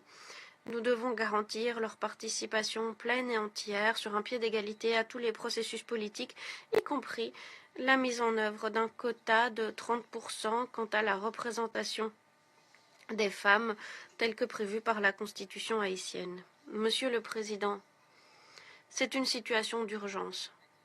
Nous devons briser le cercle vicieux d'insécurité, de stagnation politique et de crise humanitaire en Haïti. Pour cela, nous devons compter sur des actions urgentes et coordonnées. La population haïtienne fait montre de détermination. Avec un appui international à la hauteur, le pays peut retrouver la voie de la paix et du développement durable. Merci. Merci, Monsieur le représentant de la République de Corée, pour sa déclaration. Je vais maintenant faire une déclaration en ma qualité de représentant de la France. Je remercie Madame la représentante spéciale du secrétaire général, Madame Maria-Isabelle Salvador, pour sa présentation. Je remercie également Madame Pascale Solage, qui nous a rappelé la terrible situation des femmes haïtiennes, premières victimes de la violence cruelle des gangs armés. Et je remercie Madame Monique Ajouma pour son message d'espoir et pour l'engagement courageux des personnels kenyans au service d'Haïti. Je salue la présence parmi nous de Monsieur le représentant permanent d'Haïti, ainsi que de son Excellence, Monsieur le ministre des Affaires étrangères de la République dominicaine, Monsieur Roberto Alvarez. Port-au-Prince, assailli de toutes parts par la violence de bandes criminelles, se rapproche du gouffre, pour reprendre les termes du secrétaire général. Nous devons agir pour l'empêcher d'y sombrer et rétablir la sécurité. Sans sécurité, il ne pourra y avoir de progrès dans le processus de transition politique. Or, le rétablissement des institutions démocratiques et de l'état de droit en Haïti sont des étapes nécessaires pour mettre fin à la crise multidimensionnelle qui accable le pays depuis trop longtemps. Il faut mettre fin aux violations massives des droits de l'homme et du droit international humanitaire que subit la population haïtienne. Particulièrement sensible au sort que subissent femmes et filles, la France est associée à la déclaration que vient de prononcer ce matin le groupe Femmes, Paix et Sécurité. La France condamne en outre toute tentative de déstabilisation des autorités de transition, comme indiqué dans le communiqué publié avec le Royaume-Uni le 16 avril. La police nationale d'Haïti, qui doit voir ses moyens renforcés par l'État, continue de se battre avec courage pour protéger les institutions étatiques avec l'aide de la mission multinationale d'appui à la sécurité. La France salue à cet égard l'engagement des États contributeurs de troupes et en particulier le Kenya, à qui elle présente ses sincères condoléances pour la perte de 2 de ses policiers. La France poursuivra son soutien à cette mission multinationale à laquelle elle a contribué à hauteur de 10 millions de dollars. Cette mission doit être mieux dotée en troupes et en équipements pour aider à ralentir l'expansion des gangs qui gagnent d'autres départements et pour récupérer les territoires qu'ils contrôlent. Il nous faut redoubler d'efforts pour apporter à Haïti le soutien dont le pays a urgemment besoin. La France se tient aux côtés des Haïtiennes et des Haïtiens. Elle le fait en apportant une aide humanitaire pour lutter contre l'insécurité alimentaire et porter assistance aux populations déplacées. Cette aide s'est élevée en 2024 à 16,5 millions d'euros sur un total de 40 millions d'euros de dons versés par la France à Haïti l'année dernière. La France partage avec Haïti une histoire commune, marquée par les tragédies. Ceci requiert un travail de mémoire dans lequel le président de la République nous a engagés en annonçant le 17 avril la création d'une commission mixte franco-haïtienne qui examinera notre passé commun. Au-delà, la France plaide pour un plus grand engagement des Nations unies.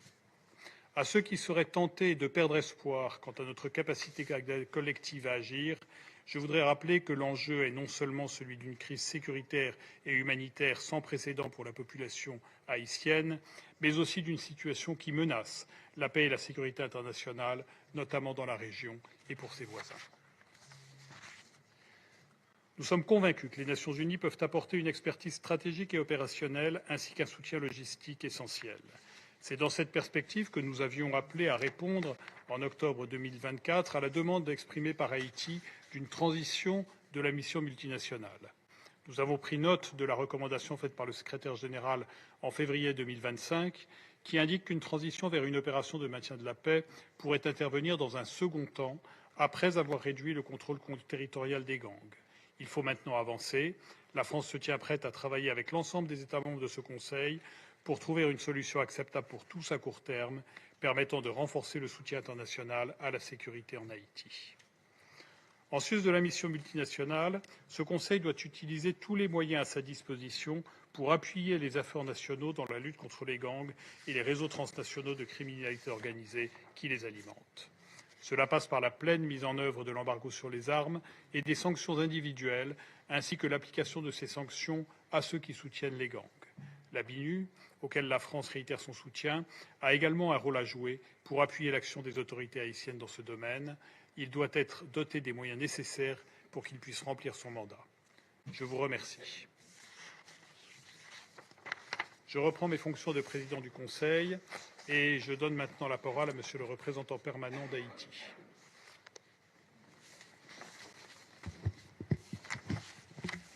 Merci, Monsieur le Président. Je vous remercie de me donner l'opportunité d'adresser ce Conseil en cette période cruciale pour Haïti. Vous me permettrez d'abord de présenter les regrets du ministre des Affaires étrangères d'Haïti,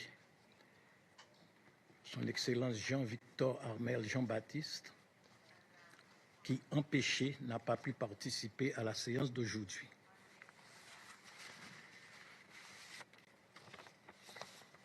Je tiens aussi à vous présenter les chaleureuses félicitations de ma délégation pour la présidence de la France du Conseil de sécurité durant ce mois d'avril. Votre leadership est essentiel pour guider nos échanges en ces temps critiques. Je tiens à exprimer notre gratitude au secrétaire général pour la présentation de son rapport actualisé sur la situation d'Haïti et pour sa lettre du 24 février 2025 contenant des recommandations stratégiques importantes visant à renforcer le soutien des Nations Unies à la mission multinationale d'appui à la sécurité dirigée par le Kenya.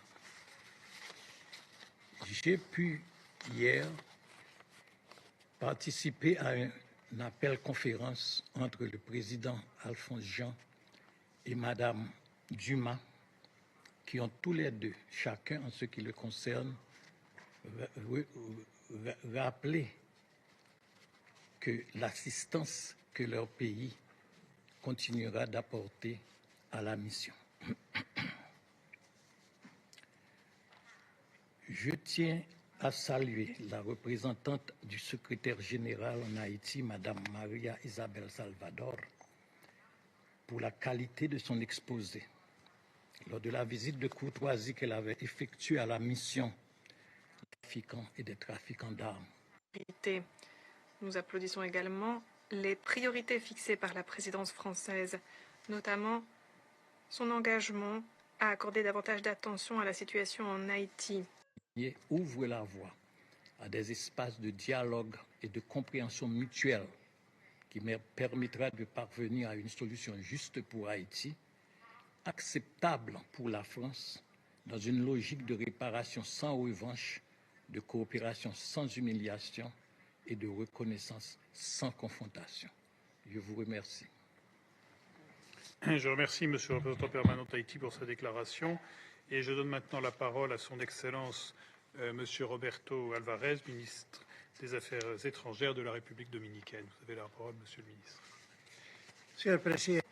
Monsieur le Président, Mesdames et Messieurs les membres du Conseil de sécurité, Madame Maria Isabel Salvador, représentante spéciale pour Haïti et chef du BINU, Madame Monica Djouma, conseillère en matière de sécurité nationale de la présidence kenyane, Monsieur le représentant permanent d'Haïti auprès des Nations Unies, Madame Pascale Solage, cofondatrice de Neige Marron, nous saluons la France et applaudissons sa présidence fructueuse du Conseil de sécurité. Nous applaudissons également les priorités fixées par la présidence française, notamment son engagement à accorder davantage d'attention à la situation en Haïti. Je dis l'appui du gouvernement dominicain aux objectifs du ministre Jean-Noël Barrot en faveur d'un engagement partagé dans le cadre d'un système multilatéral efficace, dans le respect des principes de la Charte des Nations Unies et du droit international, en accordant la priorité au dialogue et à la recherche de la paix à travers la concertation, la solidarité et la coopération. Dans le même esprit, nous saluons la déclaration récente du président Emmanuel Macron qui a reconnu les conséquences dévastatrices de l'indemnisation imposée à Haïti comme condition pour reconnaître son indépendance. Cette reconnaissance historique représente un pas en avant fondamental vers la justice réparatrice et la reconstruction de relations internationales avec Haïti fondées sur le respect mutuel et les responsabilités partagées. Monsieur le Président, c'est la 15e fois que je viens au Conseil de sécurité en 4 ans et demi. Lors de toutes mes venues, mon objectif unique était d'exhorter le Conseil à adopter les mesures qui s'imposent face à la crise institutionnelle, humanitaire et sécuritaire profonde que traverse Haïti et dont souffre le peuple haïtien. Le drame humain quotidien en Haïti a été inscrit parmi les 10 principaux conflits à suivre de par le monde pendant l'année 2025. Les bandes criminelles font preuve d'une cruauté et d'une brutalité pire qu'avant. Nous ne pouvons rester impassibles. Les violences sexuelles contre les femmes et les filles, décrites par Madame Solage ont atteint récemment les autorités de une force pour la paix en tant que telle. Il est fondamental de consolider urgemment la mission M. C'est représentant dominicain qui t'a parlé là. C'est représentant dominicain qui t'a parlé. Et nous connaissons déjà. Moun so c'est pas moun qui j'aime fin remen nou vre. De m'a gade ça qui a passé haïtien en République Dominicaine. De m'a gade femme qui a accouché, yal arrêté.